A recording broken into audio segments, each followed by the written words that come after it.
లక్ష్మీ సెన్టీఆర్ అనేది లక్ష్మీ పార్వతి గారి వ్యక్తిగత జీవితానికి సంబంధించిన ఒక సినిమా. దాంట్లో రామారావు గారి పాత్ర ఏంటనేది చెప్తాడు అనుకుంటా, నాకు తెలియదు. బేసిక్గా ఆ సాంగ్ విన్నాక నాకు అనిపించింది ఏంటంటే, వెన్నుపోటుకి వెన్నుదనికి తేడా తెలియని ఒక మనిషి ఒక సినిమా తీస్తున్నాడు అనిపించింది. వెన్నుపోటుకి వెన్నుదన్నుకి నాకు అనిపించింది. నా వ్యక్తిగత అభిప్రాయం చెప్తున్నాను నేను. ఏకీభవించవచ్చు, ఏకీభవించకపోవచ్చు.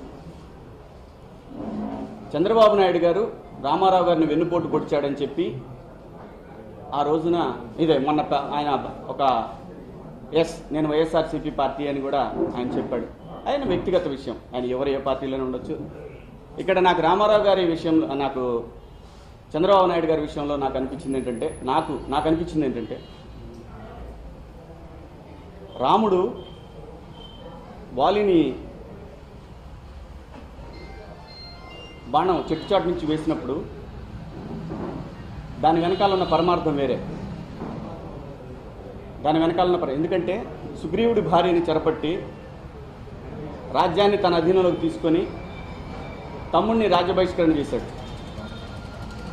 సో అప్పుడు అది రాముడు ఇది అన్యాయం, అక్రమం, ధర్మం కాదని చెప్పి ధర్మానికి అనుకూలంగా నిలబడ్డాడు రాముడు ఆ రోజు.